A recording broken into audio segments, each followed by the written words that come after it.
আল্লাহ তো সেই আল্লাহ ওয়ায়ালামু খাইনাতাল আ'য়ুনি ওয়া মা তুখফিস সুদূর। তিনি সেই মহান রব যিনি তোমার চক্ষু কি খেয়ানত করে এবং তোমার অন্তরে তুমি কি দানা ফেলে রেখেছো পৃথিবীর কেউ না জানলেও জানেন তিনি আমার কে। আল্লাহ জানেন। আমার বন্ধুগণ, আমরা দুনিয়া থেকে সবাই বিদায় হয়ে যাব। সবচেয়ে বড় চ্যালেঞ্জ হলো আমি আল্লাহর পছন্দের গোলাম হতে পারলাম কিনা, আল্লাহর নিকটতম বান্দা হতে পারলাম কিনা। সবচেয়ে বড় চ্যালেঞ্জ হচ্ছে এটা। আমার নামাজ হলো, আমার রোজা হলো, আমার হজ হলো, আমার যাকাত হলো, আমার দান হলো, আমার সাদকা হলো, আমার জিহাদ হলো, আমার রক্ত ঝরানো হলো, কিন্তু আল্লাহর পছন্দ হয় নাই। তাহলে কি নিরাপদ না বিপদ? বিপদ। এই জন্য সবাইকে কাছে নেওয়ার আগে সবচেয়ে কাছে নেওয়ার চেষ্টা করতে হবে কাকে? আল্লাহ। সবার আগে আল্লাহকে কাছে নিতে হবে। আমার আল্লাহ যদি আমার হয়, আর কাউকে না হলেও কোনো সমস্যা নাই।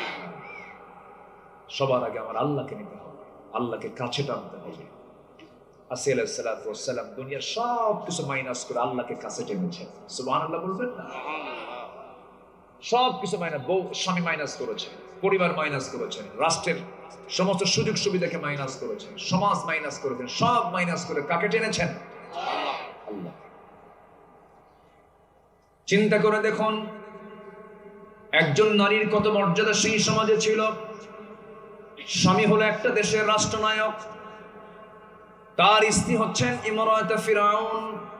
আসি আলাইহিস সালাতু ওয়াস সালাম এত বড় পদ থাকার পরেও সেই পদকে তিনি মূল্যহীন মনে করলেন, কারণ আমার সবচেয়ে চরম পরম বন্ধু তিনি আমাকে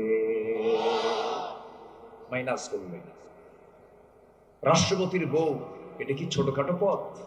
মিসেস রাষ্ট্রপতি, মিসেস প্রেসিডেন্ট। আচ্ছা বলুন তো, চেয়ারম্যান বলো না চেয়ারম্যানের বউ বলো? হ্যাঁ, বউ না। যারা বিয়ে করছেন তারা অবশ্য ভুল বলেন নাই। বউ তো ছোটখাটো পদ না। তো আপনি যত বড় হুজুর হন না কেন, বউয়ের কাছে হুজুরগিরি কাটে। তুমি কত বড় হুজুর আমার জানা আছে, বসো। এক ধমকে সিট করে থুয়েছে। এটা আল্লাহ তাআলা স্বামী স্ত্রীর মধ্যে মাওয়াদ্দা এবং রাহমা, মাওয়াদ্দাতাও ওয়া রাহমা, ভালোবাসাও দেন, রহমতও দেন। জোরে বলি সুবহানাল্লাহ। এটা কে দিয়েছেন? কে দিয়েছেন? আল্লাহ দিয়েছেন। এটা কার? এটা ডিস্টার্ব করতেছে, এটা পিছনে দেওয়া দরকার। আচ্ছা, আমার দিকে তাকান। তো আসি আলাইহিস সালাতু ওয়াস সালাম সব কিছুকে মাইনাস করে কাকে ধরলেন? কাকে ধরলেন? আল্লাহকে ধরলেন। ফার্স্ট ক্লাস নাগরিক তিনি সেই রাষ্ট্রের, রাষ্ট্রপতির বউ তিনি। কত বড় সম্মান, কত বড় মর্যাদা। কিন্তু যখন তিনি দিন গ্রহণ করলেন, স্বামী বলে ফেললো, আসিয়া কি যেন শুনলাম তুমি নাকি কালেমা পড়েছো। তিনি বলছেন আপনি শুনবেন না কো, দেখেন। আপনি শুনবেন কেন? আপনি দেখেন। সঙ্গে সঙ্গে আসিয়ার মুখ থেকে বের হলো, আশহাদু আল্লা ইলাহা ইল্লাল্লাহু ওয়াহদাহু লা শারীকা লাহ। এই কথা বলার সঙ্গে সঙ্গে তেলে বেগুনে খেপে গেল ফেরাউন। রামসেস খেপে গিয়ে, ফেরাউন খেপে গিয়ে বলল, ও আসিয়া তুমি কি জানো এটার ফলাফল কি হতে পারে? তোমাকে দুনিয়া থেকে বিদায় করে দেব, মৃত্যুর হুমকি দেওয়া হলো। তিনি মুস্কি হাসি মেরে বলছেন, হুমকি দিচ্ছেন মরণের। মরণকে ভয় পাই না, একমাত্র ভয় পাই আমি আমার আল্লাহকে। জোরে বলি সুবহানাল্লাহ। হুমকি দেখালো, অনেক প্রকার হুমকি ধামকি দেখালো, কিন্তু শেষ পর্যন্ত আসি আলাইহিস সালাতু ওয়াস সালাম অনড় থাকলেন। ফাস্তাকিম কামা উমিরতা, অবিচল থাকলেন। ঈমান তো আনা যায়, কিন্তু ঈমান নিয়ে টিকে থাকাটা সহজ নয়। ঈমান এনেছি আমরা, ঈমান নিয়ে টিকে থাকবো আমরা। জোরে বলি ইনশাআল্লাহ। ঈমানের পথে অবিচল থেকে আমার মরণ যেন হয়। বলুন, ঈমানের পথে অবিচল থেকে আমার মরণ যেন হয়। জোরে বলি আমিন। ফাস্তাকিম কামা উমিরতা। এই আয়াত রাসূলকে বৃদ্ধ বানায় দিয়েছে। এই আয়াত আমার রাসূল শেষ জীবনে তার দাড়ি পাকতেছে, নবীজির বার্ধক্যের একটা সাম যখন চলে আসছিল, সাহাবায়ে কেরাম বললেন, ইয়া রাসূলুল্লাহ, আপনি তো বুড়া হয়ে যাচ্ছেন। তিনি বললেন, একটা আয়াত আমাকে বৃদ্ধ বানিয়েছে, সূরা হুদের আয়াত, ফাস্তাকিম কামা উমিরতা। এই আয়াত আমাকে বুড়া বানিয়ে দিয়েছে। অনেক ওয়েটফুল আয়াত। আসিয়া আলাইহিস সালাতু ওয়াস সালাম টিকে থাকলেন, সব ছেড়ে দিয়ে বন্ধু খুঁজলেন কাকে? ইন্নামা ওয়ালিয়্যুকুমুল্লাহু ওয়া রাসূলুহু ওয়াল্লাযীনা আমানুল্লাযীনা ইউকিমুনাস সালাতা ওয়া ইউতুনাস যাকাতা ওয়া হুম রাকিউন। ومن يتولى الله ورسوله والذين آمنوا فإن حزب الله هم الغالبون। জোরে বলুন আল্লাহু আকবার। আল্লাহ বলছেন তোমাদের বন্ধু তিনজন হবে। ওই ইমানদাররা তোমাদের বন্ধু তিনজন হবে। নাম্বার 1 হলো আল্লাহ তোমাদের বন্ধু হবেন। নাম্বার 2 রাসূল তোমাদের বন্ধু হবেন। নাম্বার 3 তোমাদের মধ্যে যারা ইমানদার তারা বন্ধু হবে। এই তিন বন্ধুকে নিয়ে যদি চলতে পারো, দুনিয়াতেও তুমি সফল হবে, আখিরাতেও তুমি সফল হবে। দুনিয়াতে বিজয়টা আমার আল্লাহ তোমাকে দিয়ে দিবেন। জোরে বলে সুবহানাল্লাহ। কার কথা? আসতে বলবেন না, কার কথা? আল্লাহর কথা। আমার বন্ধুগণ, আল্লাহকে বন্ধু বানায় নিলেন আসিয়া আলাইহিস সালাতু ওয়াস সালাম। দুনিয়ার কাউকে আপন মনে করলেন না। শেষ পর্যন্ত জল্লাদ তার সামনে দাঁড়ায় গেছে, হাতের মধ্যে অস্ত্র নিয়ে। জল্লাদ করলো কি, করাত নিয়ে সামনে হাজির হয়ে গেল। করাতের চিত্র তার চোখের সামনে যখন দেখিয়ে দেওয়া হলো, ফেরাউন শেষবারের মতো এসে বলছে, আসিয়া শোনো, সর্বশেষ তোমাকে একটা কথা বলে দিচ্ছি, কি করবে বলো তো? তোমার মৃত্যুর সামনে একদম মুখোমুখি হয়ে গেছে, পরিবার তছনছ হলো, আমার মান সম্মান সব শেষ হয়ে গেল, কি করবে বলো? আসিয়া মুসকে হাসি মেরে বলছেন, আমার স্বামীকে আপনি কি হুমকি দিচ্ছেন জানি না, আমি আমার নাকের ভিতরে জান্নাতের ঘ্রাণ পেতেছি। আমি আমার নাকের মধ্যে জান্নাতের ঘ্রাণ পাওয়া শুরু করেছি। সঙ্গে সঙ্গে জল্লাদকে অর্ডার করে দিল। জল্লাদ কপালে লাগায় দিল সেই করাত। যখন লাগায় দিয়েছে, রক্ত যখন ফিনকি দিয়ে পড়তেছে, সেই সময় তিনি সর্বশেষ একটা দোয়া করেছেন, 4000 বছর আগের দোয়া, মুসা আলাইহিস সালামের সেই সময়ের দোয়া। তিনি দোয়া করছেন, রব্বি বিনিলি ইনদাকা বাইতান ফিল জান্নাতি ওয়া নাজ্জিনি মিন ফিরআউনা ওয়া আমালিহি। আল্লাহ তুমি আমাকে একটা ঘর বানায় দিবা। বুয়ুতুন বহু বচন, বহু ঘর। বাইতান বলেছেন একটা ঘর তুমি আমাকে দিবা। ইনদাকা আল্লাহ তোমার কাছে। আপনাদের এলাকায় ইন্দি বুয়ুত বলেন না? ইন্দি আরবি শব্দ, কি শব্দ? ইন্দি বুয়ুত। ইন্দি মানে আমার নিকটে, ইনদাকা মানে তোমার নিকটে। ইনদাকা বাইতান ফিল জান্নাহ। আল্লাহ তুমি তোমার কাছে, তোমার সাথে, তোমার ঘরের সঙ্গে, তোমার দেওয়ালের সাথে একটা ঘর বানায় দিই। আল্লাহু আকবার বলেন। আসিয়া আল্লাহকে দূরে নিয়েছেন না কাছে নিয়েছেন? একদম বলেন, আল্লাহ বড় জান্নাত আমার লাগবে না, একটা জান্নাত আমাকে দিবা, সেই জান্নাতের মধ্যে একটা ঘর দিবা। সেই ঘরটা ছোট্ট হোক, কিন্তু তোমার ঘরের দেওয়ালের সাথে আমার ঘর যেন হয়। ওয়ানাজ্জিনি মিন ফিরআউনা ওয়া আমালিহি। আল্লাহ তুমি ফিরআউনের অত্যাচার থেকে আমাকে বাঁচাও, তার কর্ম থেকে আমাকে বাঁচাও। শাহাদাত বরণ করলেন। আসিয়া আলাইহিস সালাতু ওয়াস সালাম আল্লাহকে কাছে পেতে গিয়ে দুনিয়া থেকে রক্ত ঝরিয়ে বিদায় নিয়া গোটা পৃথিবীর মুসলিম উম্মাহকে, ইমানদারকে জানান দিচ্ছেন, ও দুনিয়ার মানুষ, দুনিয়ার সমস্ত মোহ, ক্ষমতা, মায়া, মমতা সবকিছু ছেড়ে আল্লাহর পথে এমন ভাবে টিকে থাকতে হয়। জোরে বলি সুবহানাল্লাহ। চাই, আসতে বলবেন না, কাকে চাই আমরা? আল্লাহকে পেতে চাই। আল্লাহ কবুল করুন। জোরে বলি আমিন। আরো জোরে আমিন। আমার আগে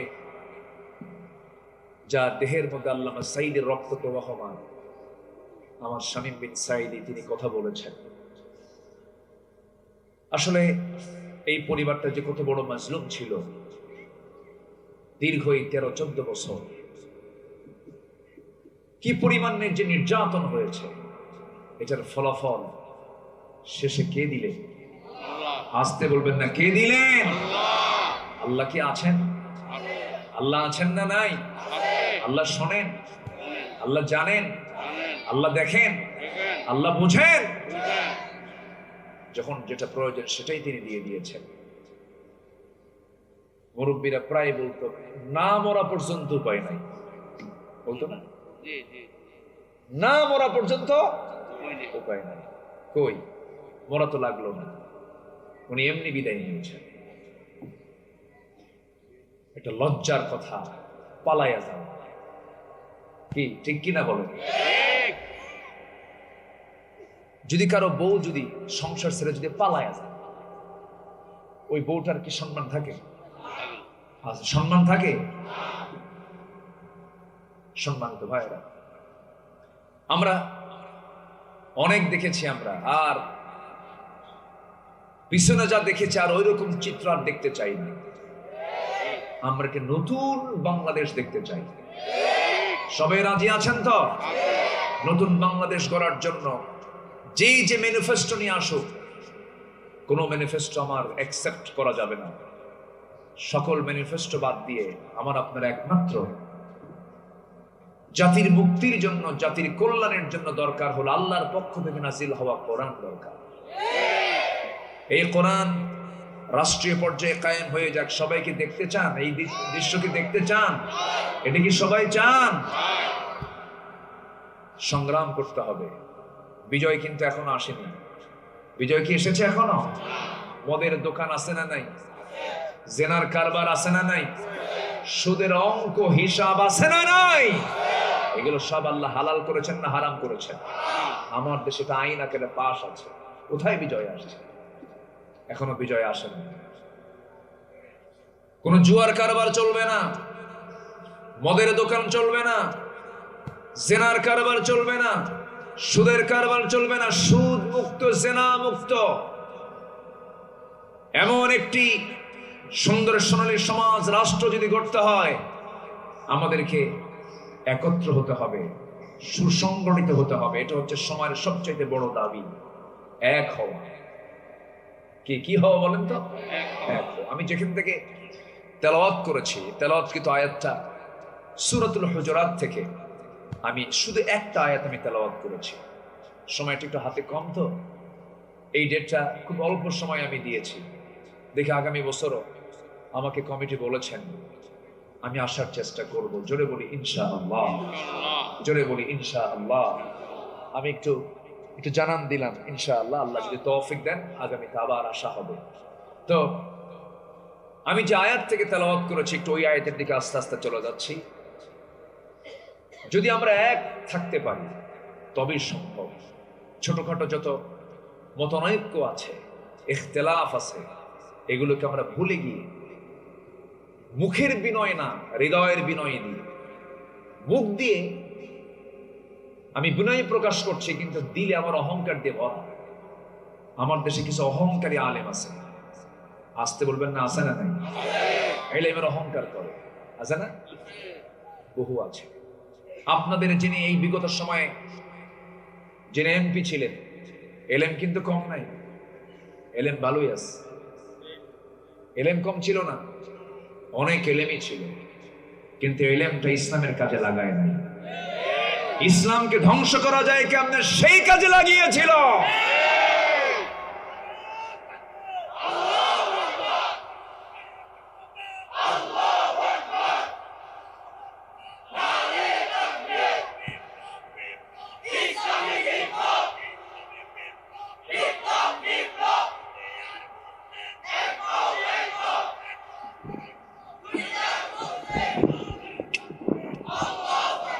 আমরা তো সব দেখলাম এই বিগত 16 বছর আমার দেশে বহু শাইখুল হাদিস, বহু আলেম ওলামা, বহু কিতাবী আলেম এই 16 বছর ছিলেন। তারা ছিলেন 16 বছর জামাই আদরে, সরকারি খরচে হজ করেছেন, তাদের গায়ে একটা আঁচড়ও লাগে নাই। কিন্তু পট যখন চেঞ্জ হয়ে গেছে, চোরের মায়ের বড় গলা, ঠিক কিনা? আমার যে মঞ্চ থেকে কতবার ধরে নিয়ে গেছে তার হিসাবই নেই। ধরে আবার ছাড়ে, কতবার যে ধরছে।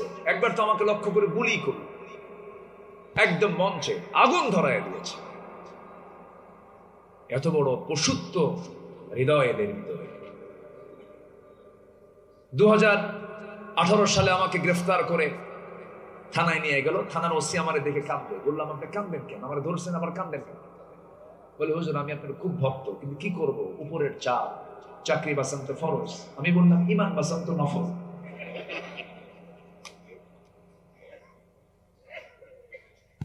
মামলা খেন দিয়া বলল হুজুর নির্বাচন পর্যন্ত একটু থাকেন ভিতরে, নির্বাচন হয়ে যান। ঢুকলাম জেলখানায়। ভিতরে ঢোকা মাত্রই এক বৃদ্ধ চাচা, 80 থেকে 85 বছর বয়স, আমাকে দেখে লম্বা একটা সালাম দিয়ে বলে হুজুর আপনি জেলখানায় ঢুকলেন, খুব খুশি হলাম। বললাম যে আমি ঢুকলাম জেলে, আপনি খুশি হলেন কেন? কে বাবা, ওয়াজ শুনতে যাই বহু দূর থেকে, দেখি মুসাফা হয় না, একটু মুআনাকা হয় না, কথা বলতে পারি না, এত সুন্দর আমার কাছে এসে ধরা দিলেন, থাকেন জেলখানা, খুব মজা হবে। তাই বললাম চাচা আপনি বুড়া বয়সে শীতের ভিতরে, সেই সময় ডিসেম্বর মাস চলে, তা আপনি কেন জেলখানায়? তো বলতেছে বাবাজি আমি নাকি বোমা হামলা করছি, বোমা হামলা। বলেন তো 85 বছরের বৃদ্ধের হাতের কোনো ফিটনেস থাকে? বোমা মারতে গিয়ে কি উনি লক্ষ্যস্থলে মারবে না ওনার গায়ে পড়বে?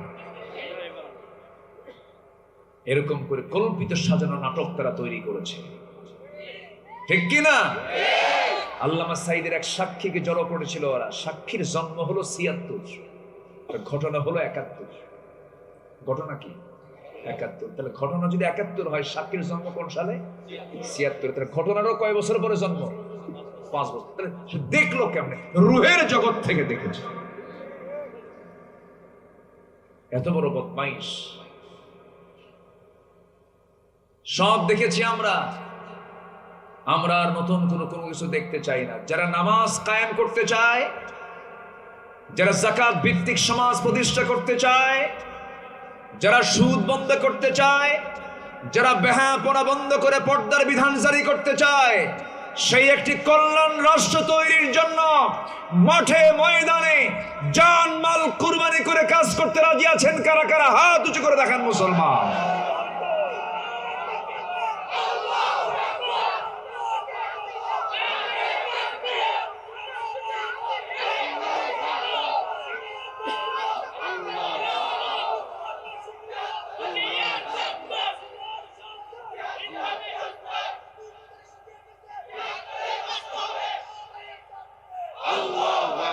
আল্লাহ কবুল করুন, জোরে বলি আমিন।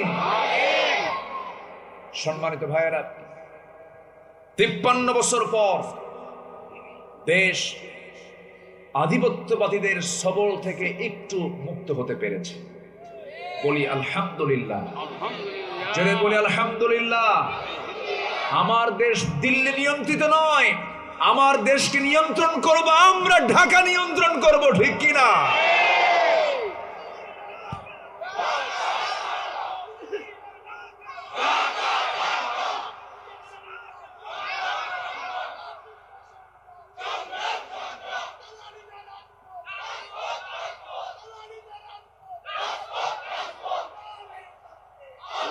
আল্লাহ কবুল করুন, জোরে বলি আমিন।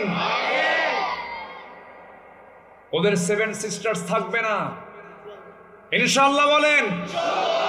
কাশ্মীরের ওই রক্তাক্ত জনপদের মজলুম নরনারীর ফরিয়াদ আল্লাহ কবুল করবেন ইনশাআল্লাহ। কাশ্মীরকে তারা জ্বলন্ত অগ্নিকুণ্ড বানিয়ে রেখেছে। সিরিয়া জুলুম মুক্ত হয়েছে, সময়ের পরিক্রমায় ফিলিস্তিন ও ইহুদি মুক্ত হবে ইনশাআল্লাহ। সামনের দিন ইসলামের দিন। আল্লাহ কবুল করুন, জোরে বলি আমিন। আরো জোরে আমিন। শর্ত হলো ঈমানটা একটু পাকা করতে হবে। ঈমান কি করতে হবে? পাকা করতে হবে। ঈমানটা যদি পাকা হয়, বিজয় দিবেন কে? কালকে এক মেজরের সঙ্গে দেখা আমার। উনি মেজর, ওনার মুখের দাড়ি বড় বড়, তো বললাম হঠাৎ করে দেখা, বললাম আপনার দাড়ি এত বড়, আপনি মেজর, এটা তো প্রবলেম, এটা কেমনে হলো আপনার? কে বললো যে 5ই অগাস্টের পর থেকে দাড়ি লম্বা করছে। কি কথা কি বুঝতেছেন? 5ই অগাস্টের পর থেকে দাড়ি লম্বা করে ফেলেছে, আমাকে রাখতে দেয়নি। সম্মানিত ভাইয়েরা, দাড়ি কাটা বাধ্যতামূলক করেছিল পুলিশের চাকরি যারা করতেন, অনেক কিছুই তারা করেছিল। শিক্ষা ব্যবস্থাকে তারা ধ্বংসের একদম শেষ প্রান্তে এসেছিল, শিক্ষা ব্যবস্থা ধ্বংস করতে চেয়েছিল। যাক, আমরা একটা সুন্দর পরিবেশ ফিরে পেয়েছি ওই রকম। আর জালিম কোন অপশক্তি যেন আমাদের মাথার উপরে জগদ্দল পাথর হয়ে না বসতে পারে, এর জন্য আমাদের রাজপথ পাহারা দেওয়ার দরকার আছে না নাই? পাহারা দেব ঈমান নিয়ে, জোরে বলি ইনশাআল্লাহ। বিজয় দিবেন কে? বিজয় কার হাতে? কার হাতে বিজয়? আল্লাহ বিজয় দেন না? আল্লাহ বিজয় দেন না? ওয়ালাকাদ নাসারাকুমুল্লাহু বিবদরিন ওয়া আনতুম আযিল্লাহ। তোমরা অসহায় ছিলে বদর প্রান্তরে, কোথায় 1000, কোথায় 313, কোথায় অশ্বারোহী, কোথায় পদাতিক। আমি তোমাদেরকে ফেরেশতা নাজিল করে সরাসরি সাহায্য করে বিজয়ের পতাকা তোমাদের হাতে তুলে দিয়েছি আমি আল্লাহ নিজে। সে আল্লাহ আছেন না নাই? বিজয় দেবেন কে? আল্লাহ। কিন্তু আমাদের দরকার হলো ঈমান। আমাদের দরকার কি? ঈমান। ঐক্যের প্ল্যাটফর্ম তৈরি করতে হবে। আল্লাহ রাব্বুল আলামিন বলেন, ইন্নামাল মুমিনুনা ইখওয়াতুন ফাআসলিহু বাইনা আখাওয়াইকুম ওয়াত্তাকুল্লাহ। আল্লাহ রাব্বুল আলামিন সুন্দর করে বলছেন, মুমিনরা হলো পরস্পর তারা ভাই ভাই। এবং আল্লাহ তাআলা এই কথা বলেই বলছেন, ফাসলিহু বাইনা আখাওয়াইকুম, যদি কোনো প্রবলেম হয়ে থাকে তোমরা নিজেদের মধ্যে এটা ইসলাহ করে নাও, ঠিক করে নাও। লা ইয়াহিল্লু লিল মুসলিমিন, কোন মুসলমানের জন্য কখনোই হালাল হতে পারে না ফাওকা সালাস, 3 দিন অতিক্রম হয়ে গেছে কিন্তু মুমিনের সঙ্গে কথা বলে না। এর মধ্যে সেই বান্দাটাই সবচেয়ে উত্তম মুমিন, যে 3 দিন ক্রস হওয়ার আগে যে সবার আগে সালাম দিয়ে সেই ভাইটাকে বন্ধু মনে করে বুকে টেনে নেয়। সম্পর্কের অবনতি করা যাবে না, ভ্রাতৃত্বের বন্ধনে আবদ্ধ হতে হবে। সাহাবে কেরাম আমাদেরকে শিখিয়েছে কি ভ্রাতৃত্ব তাদের মাঝে ছিল। তাদের ভ্রাতৃত্ব এত গভীর ছিল যে স্বপ্ন পর্যন্ত তাদের এক হয়ে যেত। যেরকম সুবহানাল্লাহ। আমার নবীর ইন্তেকাল হয়ে গেছে, ইন্তেকালের বেশ কিছু পরে, বছর 3 পর খলিফার মসনদে বসেছেন, খেলাফতের মসনদে বসেছেন দ্বিতীয় খলিফা ওমর ফারুক রাদিয়াল্লাহু তাআলা আনহু। সেই সময় তিনি আমিরুল মুমিনিন। দ্বিতীয় খলিফা কে বলেন? দ্বিতীয় খলিফা কে? 1 নম্বর খলিফা সাইয়েদনা আবু বকর সিদ্দিক রাদিয়াল্লাহু তাআলা। দ্বিতীয় খলিফা ওমর রাদিয়াল্লাহু। তৃতীয় খলিফা ওসমান জিন্নুরাইন রাদিয়াল্লাহু। 4 নম্বর খলিফা বলেন? সাইয়েদনা আলী ইবনে আবি তালিব রাদিয়াল্লাহু তাআলা। মোট কয়জন? 4 জন খলিফা। এর মধ্যে 2 নম্বর ওমর। বহুদিন আগে এক মাহফিলে বললাম, ওমর ফারুককে চিনেন কারা কারা? সামনে থেকে এক ছেলে দাঁড়ায় বলে, হুজুর আমি চিনি। কে? আমাদের বাড়ির দোতলায় ভাড়া থাকে। তো বললাম তুমি একদম 100তে 100 পাইছো, কারণ ওর যে এলেম, ওর এলেমে সে উত্তর ঠিকই দিচ্ছে। এই ওমর সে ওমর নন। সেই ওমরে ফারুকের খেলাফত আমল চলছিল। ভ্রাতৃত্ব কাকে বলে দেখেন, সাইয়েদনা আলী রাদিয়াল্লাহু আনহু তিনি রাতের বেলা এশার নামাজ পড়ে তিনি বিছানায় চলে গেছেন, ঘুমাতে গেছে। ঘুমিয়ে পড়েছেন, স্বপ্নের মধ্যে তিনি দেখতে পেলেন নবীজি তার দরজার সামনে হাজির হয়ে সালাম দিচ্ছেন রাসূল তাকে। আলীকে লক্ষ্য করে সালাম দিয়ে বলছেন, আলী বহুদিন যাবত তোমার সঙ্গে সাক্ষাৎ হয় না, আজকে সাক্ষাৎ করতে আসলাম। তার শিওরে বসলেন, বসে টোপলা থেকে অনেকগুলো খেজুর থেকে একটা খেজুর 3টা আঙ্গুলে বের করে সাইয়েদনা আলীর মুখে আমার নবীজি নিজের হাতে দিয়ে বলছেন, আলী তুমি এটা খাও। মুখের মধ্যে তিনি নিলেন, স্বপ্নের ভিতরে মুখের মধ্যে নেওয়ার সঙ্গে সঙ্গে তার ঘুমটা ভেঙে গেল। ঘুম থেকে জায়গা পেয়ে দেখেন তার জিহ্বার ভিতরে তাজা খেজুরের স্বাদ মহান রব্বুল আলামিন ঢুকায় দিয়েছে। চোখে পানি চলে এলো, ওযু বানালেন, নামাজে দাঁড়ালেন, তাহাজ্জুদ পড়লেন। তাহাজ্জুদটা হলো ঈমানদারদের জীবনের জন্য একটা স্পেশাল ইবাদত। একটা পরিপূর্ণ ঈমানদারের জন্য নামাজ কয় ওয়াক্ত বলেন? বলেন কয় ওয়াক্ত? সয়ল কয় ওয়াক্ত? 6টা ওয়াক্ত। এর মধ্যে ওমিনাল লাইলি ফাতাহাজ্জাদ বিহি নাফিলাতান লাকা আসা আন ইয়াবআসাকা রাব্বুকা মাকামান মাহমুদা। আমার বন্ধুগণ, পাক্কা ঈমানদারের জন্য নামাজের ওয়াক্ত হলো 5টা নয় 6টা। নাম্বার 1 হলো তাহাজ্জুদ। নাম্বার 1 কি বলেন? তাহাজ্জুদ, যদিও নফল কিন্তু ফজরের আগে, ফজরের আগে। এরপরে হলো ফজর, এরপরে হলো যোহর, এরপরে হলো আসর, এরপরে হলো মাগরিব, এরপরে হলো ইশা। যদি কোনো বান্দা যদি তাহাজ্জুদটা যদি মিস না করতে পারে, সেই তাহাজ্জুদের ফলাফল এমন একটা ফলাফল, তাহাজ্জুদের সময় আল্লাহ রাব্বুল আলামিন বান্দাকে খাস করে কাছে টেনে মাফ করতে চান। আলা মিন মুস্তাগফিরিন ফাগফির লাহ, কোন ক্ষমা প্রার্থী আছে আমার কাছে ক্ষমা চাবে? তাহাজ্জুদের সময় আমার কাছে চাও, আমার সামনে সেজদায় পড়ে কাঁদো, আমি প্রথম আসমানে এসে আমি তোমাকে ক্ষমা করার জন্য রেডি হয়ে দাঁড়ায় যাই। জোরে করুন সুবহানাল্লাহ। আমাকে মাফ করতে চান, তিনি আমার কে? আসতে বলবে না, তিনি আমার কে? আল্লাহ তাআলা। আমার বন্ধুগণ, এই জন্য আমরা 5 ওয়াক্ত নামাজ তো পড়বই। সবার কাছে উদাত্ত আহ্বান জানাবো, আমার আল্লাহ এখন রাতটা ছোট করেছেন না বড় করেছেন? শুধু বড় না, অনেক বড়। যদি কেউ এশার নামাজ পড়ে মোবাইল ফোন টেপাটেপি না করে, অন্য কোনো সময় জায়গা পরিবেশ আড্ডা টাড্ডা না দিয়ে যদি এশার নামাজ পড়ে যদি সে ঘুমিয়ে পড়ে, তার ঘুম ফুরে যাবে, ঘুম আর থাকবে না 3টার মধ্যে। আল্লাহু আকবার বলে। এশার নামাজ পড়ে রাসূল কোনো কথা বলতেন না, কোনো কথা পছন্দ করতেন না, খাবারও খেতেন না, এশার আগেই খাওয়া দাওয়া করতেন। আমার নবীজি এশার আগেই খাওয়া দাওয়া কমপ্লিট করতেন। এশার কারণ রাতের ঘুমে অন্তত 3 ঘন্টা আগে খেলে পরে ওই বান্দার সহজে কোনো রোগ হবে না। আমার নবীজি এশার নামাজের আগেই খেয়ে নিতেন। এশার নামাজ পড়ে কথা বলাকে তিনি খুব একটা পছন্দ করতেন না, ঘুমিয়ে পড়তেন। কেন? কুমিল লাইলা ইল্লা কালিলান নিসফাহু আও ইনকুস মিনহু কালিলা। জোরে বলুন আল্লাহু আকবার। হে রাসূল, আপনি রাতের একটা অংশে দাঁড়িয়ে যান। কুমিল লাইলা ইল্লা কালিলা, রাতের একটা অংশে আপনি দাঁড়িয়ে যাবেন, আপনি আমার কাছে চাবেন। আমার নবী সেজদার মধ্যে ডুকরে ডুকরে কাঁদতেন, এত কান্নাকাটি করেছেন যাই নামাজ ভিজে যেত। একটা হাদিস এসেছে, আমার নবী যখন কাঁদতেন সেজদার ভিতরে, তার কান্নার আওয়াজটা হতো কেমন?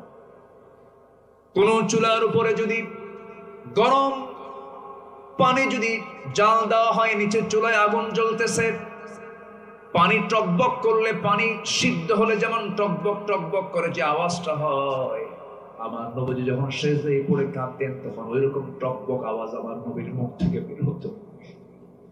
আমার নবী এত কাঁদতেন, অস্থির হয়ে যেতেন। লাইয়ানজু হাদুম মিনকুম, তোমাদের মধ্যে কেউ নাজাত পাবে না। সাহাবী বললেন, ইয়া রাসূলুল্লাহ, আপনিও নাকি? হ্যাঁ, আমিও। আনা ইল্লা ইয়াতাগাম্মাদানি আল্লাহ, কিন্তু আল্লাহ রাব্বুল আলামিন আমাকে রহমতের চাদর দিয়ে বেষ্টন করবে, আল্লাহ পাক আমাকে মাফ করে দিবে। আমার বন্ধুগণ, যার আগের পরে সব গুনাহগুলো মাফ হলো, সেই নবীজির কান্নার পরিমাণটা দেখে।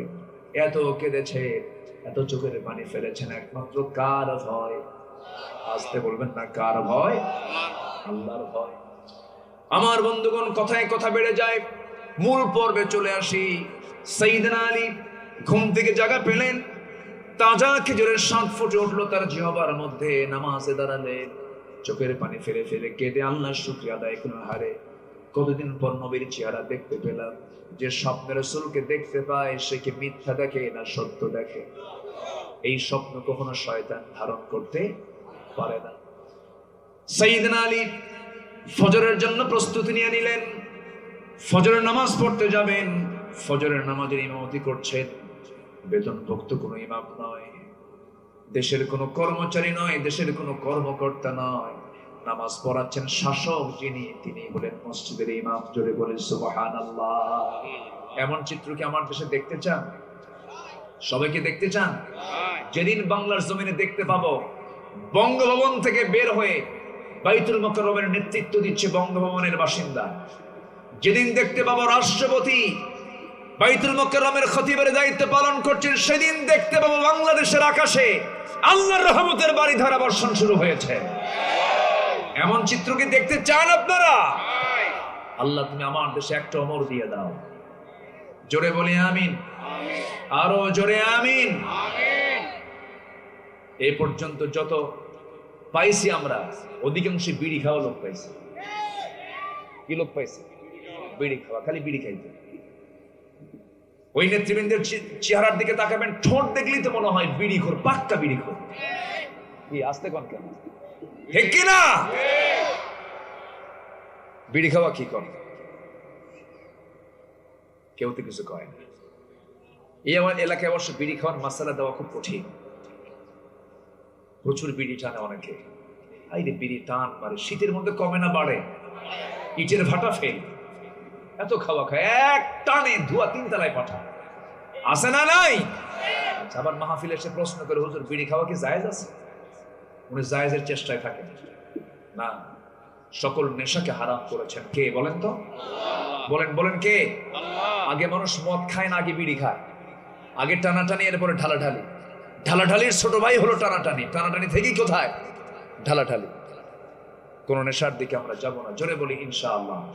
পান খাবেন, পান খান, সমস্যা নেই। পান তো রস, গাছের রস। এটা পান খেলে স্টমাক ভালো থাকে, পানের রসে হজমের কাজ হয়, ভালো, সমস্যা নেই। কিন্তু পানের সাথে আবার হাকিমপুরি রহমতুল্লাহ আলাইহি কেন? কি ঠিক আছে কি না? এখানে প্রবলেম আছে। আমি সবাইকে কিন্তু ব্যালেন্স করে ধরেছি, সবাইকে ব্যালেন্স করে ধরেছি, কিন্তু আমি কাউকে ছাড় দেইনি। দাদির বয়স 80 বছর। দাদি কি খাও? খালি পান খাই। ওর মধ্যে কি বাবা ওটা দেখিস না, মানে জ্বরটা খায় কেন? কোন নবীর ইতিহাসে কিরকম পেয়েছেন? কোন আম্বে কেরাম তারা পান খেয়ে তাদের দাঁত এরকম লাল বানাইছে, এরকম পাইছেন কোথায়? আমার নবীর জীবনের শেষ সময় পর্যন্ত আম্মা জান আয়েশা বলেন, নবীর শেষ আমল ছিল মিসওয়াক করা। আমার নবীজি দাঁতগুলো যখন তিনি হাসি মারতেন, মুক্তোর দানার মতো ঝিলিক। জোরে বলি সুবহানাল্লাহ। মুখটা পরিচ্ছন্ন রেখেছেন আমার নবী মুহাম্মদ সাল্লাল্লাহু আলাইহি ওয়াসাল্লাম। তো সাইয়েদনা ওমর ফারুক নামাজে দাঁড়ায় গেছে, নামাজ শুরু হয়ে গেছে। সাইয়েদনা আলী কি প্রথম কাতারে জায়গা পেলেন না, দ্বিতীয় কাতারে জায়গা পেলেন না, তৃতীয় কাতারে গিয়ে ঠিক মাঝখান বরাবর তিনি জায়গা পেলেন, নামাজে দাঁড়ায় গেলেন। একজন ওই রাষ্ট্রের মজলিসের সদস্য প্রথম কাতারে জায়গা নাই, দ্বিতীয় কাতারে জায়গা নাই, তৃতীয় কাতারে তিনি দাঁড়ায় গেছেন। ওই সময় কোন মুসল্লাকে জায়নামাজ ফেলে রাখতো না, যে আগে যেত সে সবার সামনে দাঁড়াতো। কারণ মসজিদে যে সবার আগে যাবে তার সওয়াব কম না বেশি? যে সবার আগে যাবে সেই প্রথম কাতারে বসবে, কিন্তু কোনো ব্যক্তি দেখা যাবে না। যে সবার আগে আসবে সে সবার সামনে বসবে, ঠিক কিনা? কিন্তু আমার দেশে জায়নামাজ দিয়ে মসজিদও দখল, মসজিদের জায়গাও দখল করে। বিশেষ নেতা আসবেন 10টার থেকে জায়নামাজ রেডি প্রথম কাতারে। আছে না নাই বলেন তো? কি আসবেন? সভাপতি 7 দিন নামাজ পড়ে নাই। কদিন নামাজ পড়ে নাই? 7 দিন নামাজ পড়ে নাই। শুক্রবার উনি আসবেন কেন? উনি সভাপতির পদ ঠিক রাখার জন্য আসবেন। 7 দিন মদ খায়া শুক্রবারে খদ্দরের পাঞ্জাবি পড়ছে আর মশা লুঙ্গি পড়ছে। লুঙ্গির আওয়াজ, পাঞ্জাবির আওয়াজ, খস খস খস খস। আজান এরকম, আজান এরকম। চলে আসলো মসজিদের প্রথম কাতারে, বসলো, সবার আগে এসে সবার সামনে বসলো। এখনো যাদের মসজিদগুলোতে সভাপতি এবং সেক্রেটারি যারা সুদখোর ঘুষখোর আছে, কান ধরে ঘাড় ধাক্কা দিয়ে মসজিদ থেকে বের করে দেন নেতৃত্ব থেকে। 1 সেকেন্ড থাকার কোন অধিকার। ইন্নামা ইয়ামুরু মাসাজিদাল্লাহ মান আমানা বিল্লাহ। মসজিদের দায়িত্ব পালন করবে যাদের মধ্যে আখিরাত আছে, যাদের মধ্যে নামাজ আছে, যাদের চেহারায় রাসূলের গন্ধ পাওয়া যায়, তারা নেতৃত্ব দিবে। কোন মোসারু নেতা মসজিদের দায়িত্ব পালন করতে পারবে না। এখন তো নেতাদের 2টা গুণ লাগে, একটা মোস মোটা, একটা পেট মোটা। কি মোস থাকা লাগে 2.5 ইঞ্চি হাইব্রিড জাতের মোস। কি জাতের? হাইব্রিড, একদম 2.5 ইঞ্চি মোটা, সই 2.5 ইঞ্চি, আর পেট একখান 10 মাসের মতো হলেই চলবে। এত বড় পেট আর মোষ একখান। ওই সমস্ত নেতৃত্বের মুখে আমরা থুতু মারি। যাদের মধ্যে নামাজ নাই, যাদের মধ্যে দিন নাই, যারা মদের বোতল নিয়ে থাকে, রাত্রেবেলা যারা নারীবাজি করে, ওই সমস্ত নেতৃত্বের মুখে তোমরা জুতা মারো, থুতু মারো। আমার বন্ধুগণ, সাইয়েদনা আলী প্রথম কাতারে জায়গা পেলেন না। চিন্তা করুন, আলীর মতো মানুষ প্রথম কাতারে জায়গা নেই, তৃতীয় কাতারে দাঁড়ায় গেছে। দ্বিতীয় খলিফা নামাজ পড়ালেন। নামাজ শেষ করার পর মাসনুন দোয়াগুলো, আল আযকারু বা'দুস সালাত, ফজরের পরে কিছু কি বলে, ফরজ নামাজের পরে কিছু সুন্নাহ দোয়া আছে। রাসূল বেশ কয়েক মিনিট তিনি বসে বসে এই দোয়াগুলো পড়েছেন। আল্লাহুম্মা আনতাস সালাম ওয়া মিনকাস সালাম তাবারাকতা ইয়া যাল জালালি ওয়াল ইকরাম। আমার নবীজি পড়েছেন আল্লাহুম্মা আইন্নি আলা যিকরিকা ওয়া শুকরিকা ওয়া হুসনি ইবাদাতিক। রাসূল পড়েছেন আল্লাহুম্মা লা মানি'a লিমা আ'তাইতা ওয়া লা মু'তিয়া লিমা মানা'তা ওয়া লা ইয়ানফা'ু যাল জাদ্দি ওয়া মিনকাল জাদ। লা ইলাহা ইল্লাল্লাহু মুখলিসিনা লাহুদ-দীন ওয়ালাউ কারিহাল কাফিরুন। এরকম করে আমার নবীজি ফরজ নামাজের পর আল্লাহর নামগুলো বলতেন। সূরা ফালাক পড়তেন, সূরা নাস পড়তেন, সূরা ইখলাস পড়তেন। এরপর আমার নবীজি সুবহানাল্লাহ আলহামদুলিল্লাহ আল্লাহু আকবার 100 বার করে বলতেন। কিন্তু সাইয়েদনা ওমর ফারুক রাদিয়াল্লাহু আনহু সালাম ফিরেই দেরি করলেন না, চট করে দাঁড়ায় গেলেন। হাদি এসেছে, এক টোপলা খেজুর হাদি এসেছে। সাইয়েদনা ওমর ফারুক হাদিয়াটা হাতের মধ্যে নিলেন, মুস্কি একটা হাসি মারলেন। প্রথম কাতারে থাকা মুসল্লিদের কাউকে দায়িত্ব না দিয়ে ওমর ফারুক নিজেই 2টা-3টা করে খেজুর দিয়ে যাচ্ছেন। দ্বিতীয় কাতার কাভার করলেন। তৃতীয় কাতারে সবাইকে 2-3টা করে খেজুর দিয়ে যখন আলীর সামনে চলে আসলেন, তার আগের জনকেও 2-3টা খেজুর হাতের মধ্যে দিলেন। কিন্তু আলীর সামনে যখন দাঁড়ালেন, ওমর ফারুককে দেখে বলছেন, আলী মুখটা ফাঁকা করো। মুখটা ফাঁকা করলেন। অনেকগুলো খেজুর থেকে, টোপলা থেকে একটা খেজুর হাতের মধ্যে নিয়ে 3 আঙ্গুলে খেজুরটা নিয়ে আমার নবীর প্রিয় সাহাবী সাইয়েদনা আলীর মুখে ওমর ফারুক উঠায় দিয়ে বলেন, আলী খেজুরটা খাও। খেলেন খেজুর। এবার বলছেন, আর তোমাকে দেওয়া হবে না। সাইয়েদনা আলী বলছেন, ভাই ওমর, আমার আগের জনকে 2-3টে খেজুর হাতে দিলেন, আবার টোপলার মধ্যে কিছু খেজুর রয়ে গেছে, আপনি আমাকে একটা খেজুর তাও মুখে দিলেন কেন? ওমর ফারুক হাওমাও করে কাঁপতে কাঁপতে বলছেন, আলী সব শুধু তুমি দেখো না, আমিও তো দেখেছি। তুমি কি শুধু দেখেছো নাকি? রাসূল যদি একটার বেশি 2টা খেজুর খাওয়ায় দিতেন, আমি তোমাকে সেই খেজুর 2টাই খাওয়ায় দিতাম। নবীজি যা দিয়েছেন আমিও তোমাকে তাই দিয়েছি। জোরে বলেন সুবহানাল্লাহ। স্বপ্ন পর্যন্ত এক হয়ে যেত। তাদের কি প্রাপ্তি তো তাদের মাঝে ছিল।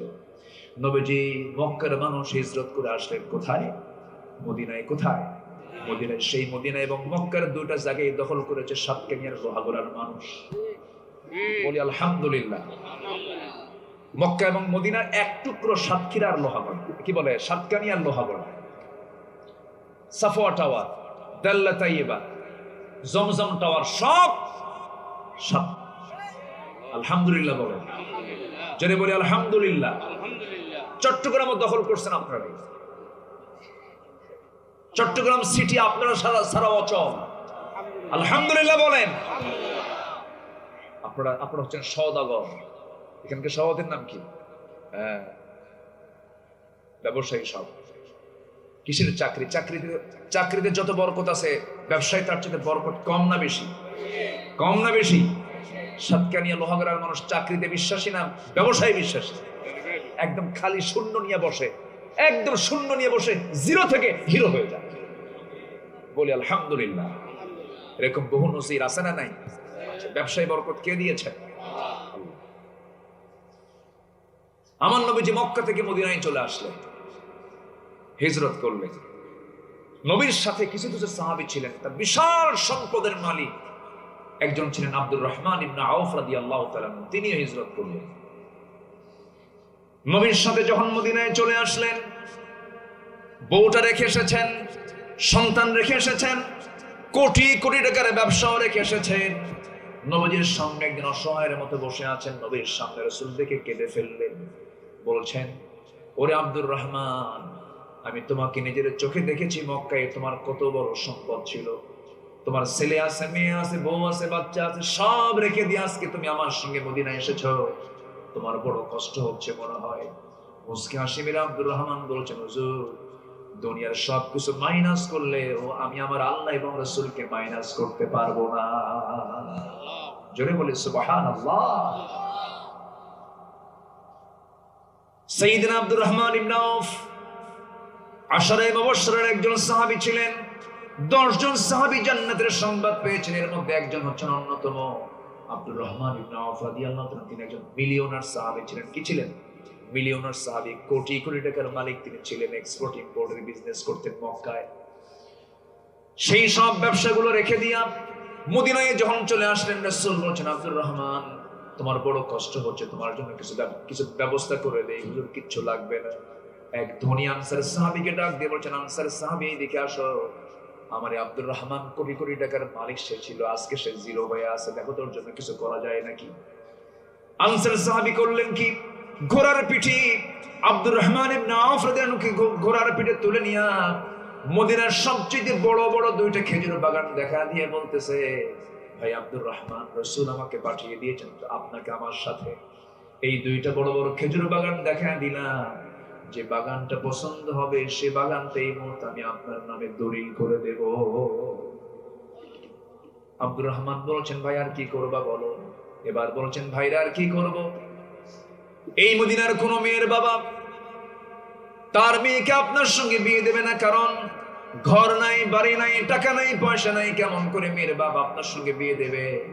আপনার তো যৌবন আছে, আল্লাহ আমাকে 2টা স্ত্রী দান করেছেন, যে কোনো একটা স্ত্রীকে আমি তালাক দেব, আপনি আমার দ্বিতীয় বউটাকে আপনি আপনার বউ বানায় নিবে। আল্লাহু আকবার বলবেন না? এই কথা শোনা মাত্রই আব্দুর রহমান ইবনে আউফ কেঁদে ফেলে দিলেন। কেঁদে ফেলে মুহাজির আব্দুর রহমান ইবনে আউফকে বুকের মধ্যে জড়িয়ে ধরে বলছেন, আনসারের সাহাবীকে জড়িয়ে ধরে পরস্পরকে বলছেন। মুহাজিরের সাহাবী বলছেন, ভাই আনসারের সাহাবী, তুমি আজকে আমাকে কথার মধ্য দিয়ে যে সন্তুষ্ট করেছো, খেজুর বাগানও লাগবে না, বউটা তালাক দাও লাগবে না, আমাকে একটু বাজারে দেখায় দাও, একটু ব্যবসা বুঝায় দাও। ছোট্ট একটা ব্যবসা ধরে দেওয়া হলো, ব্যবসা শুরু করলেন। এমন বরকত হলো যে আল্লাহ পাক সেই বরকত কোনোদিন ফুরাত শেষ করতে দিলেন না। কয়েক রুটি সোনা কামাই করলেন, বিয়ের প্রয়োজন মনে করলেন, মেয়ে দেখতে গেলেন, মেয়ে পছন্দ হলো, বিয়ে শাদী করে ফেললেন। নবীজিকে জানাতে পারেন নাই। 3-4 দিন পর নবীর দরবারে হাজির হয়েছেন। তার সুন্দর পোশাক এবং গায়ের সুগন্ধি দেখে রাসূল মুস্কি মুস্কি হাসি মেরে বলছে, আব্দুর রহমান, ঘটনা তো অন্যরকম দেখি, কেন বিয়ে করছো নাকি তুমি? হুজুর বিয়ে করছি। গায়ে কিন্তু কি সুন্দর সুগন্ধি দেখা যাচ্ছে, কিন্তু আমাকে তো বললেন না হুজুর, মনে ছিল না। কি ছিল না? অনেক প্রিয় বন্ধুরা কিন্তু বিয়ে করে, অনেক সময় বন্ধু দাওয়াত পায়, হয় না? এরকম হয় না? হয় না? হয়ে যায়। রাসূল জানেন নাই যে আব্দুর রহমান বিয়ে করে নিয়েছে। রাসূল বললেন, আব্দুর রহমান বিয়ে করেছে, আমি খুশি হয়েছি, যৌবন আছে, বিয়ের দরকার আছে, কিন্তু মোহরনার টাকা তুমি কি করেছো বলো। তিনি বলছেন, ইয়া রাসূলুল্লাহ, আপনি যাকে দায়িত্ব দিয়েছেন সেই আনসারের সাহাবী আমাকে একটু ব্যবসা দেখিয়ে দিয়েছে। ব্যবসায় কয়েক রুটি সোনা কামাই করেছি, আনিও নয়, কয়েক রুটি সোনা কামাই করেছি, ওটাকে মোহরনার টাকা আদায় করে আমি নতুন বউ ঘরে তুলে আনছি। আমার রাসূল এতটাই খুশি হলেন, আমার নবীজি দুহাত উঁচু করে দোয়া করে বলছেন, আল্লাহ আমার আব্দুর রহমানের পরিবারে এবং তার ব্যবসায় বরকত দিয়ে দাও। এমন দোয়া রাসূল করে দিলেন। আব্দুর রহমান ইবনে আউফ দুনিয়া থেকে বিদায় হওয়ার আগে তিনি 13টা সন্তান দুনিয়াতে রেখে যান। কয়টা? কার দোয়া? কার দোয়া? নবীর দোয়া। 13 সন্তান এবং এত সম্পদ রেখে যান যে এই 13টা সন্তান সম্পদ যখন বন্টন করতে নিয়েছেন, এত পরিমাণ সোনা রিজার্ভ হয়েছিল যে কোড়াল দিয়ে কেটে কেটে সোনাগুলোকে ভাগ করতে হয়েছিল। তাবুক অভিযানের দিন সবচাইতে বেশি সম্পদ দান করেছেন আব্দুর রহমান ইবনে আউফ। 3 বস্তা সোনা তিনি নিজে তাবুকের অভিযানে দান করেছিলেন। জোরে বলি সুবহানাল্লাহ। সাহাবীরা পরস্পরকে কি মুহাব্বত করেছেন, কি ভ্রাতৃত্ব তাদের মাঝে ছিল, এই জন্য তাদের বিজয় এসেছে। এখন সময়ের সবচাইতে বড় দাবি হলো ইন্নামাল মুমিনুনা ইখওয়া, মুমিনরা পরস্পর ভ্রাতৃত্বের বন্ধনে আবদ্ধ হবে। ফাসলিহু বাইনা আখাইকুম, ছোটখাটো কোনো বিষয়কে পাত্তা না দিয়ে এগুলো কি ইস্যু না টেনে এনে ভ্রাতৃত্বের বন্ধনে শিশাডালা প্রাচীর হয়ে আগামীর দেশ, কোরআনের দেশ নির্মাণের জন্য সর্বাত্মক প্রস্তুতি নিতে হবে মুসলমান। এই তৌফিক সবাইকে আল্লাহ পাক দান করুন। জোরে বলি আল্লাহুম্মা আমিন, আরো জোরে আল্লাহুম্মা আমিন।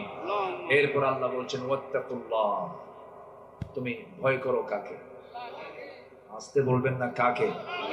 যার দিলে আল্লাহর ভয় আছে, পৃথিবীর কোনো ভয় তাকে পরাজিত করতে পারবে? আমরা ভয় করব কাকে? এক জায়গায় না সব জায়গায়? আল্লাহকে ভয় করব এক জায়গায় না সব জায়গায়? মসজিদেও আল্লাহ, বাইরেও, আলোতে আল্লাহ, আধারেও আল্লাহ, একাও আল্লাহ, কি জামাতেও আল্লাহ, ইনফিরাদি ইজতিমাই সব জায়গায় কে?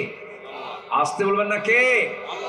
আল্লাহ থেকে ফাঁকি, আল্লাহ থেকে ফাঁকি দেবে, আল্লাহকে ফাঁকি দিতে পারে এমন কোন সুযোগ কি পৃথিবীর কোন মানুষের আছে? এই জন্য আমরা আল্লাহকে সবচেয়ে বড় রাজসাক্ষী বানাবো। সবাই তো নামাজের ওয়াদা করেছে, আমার শামীম ভাই বলে গেছে।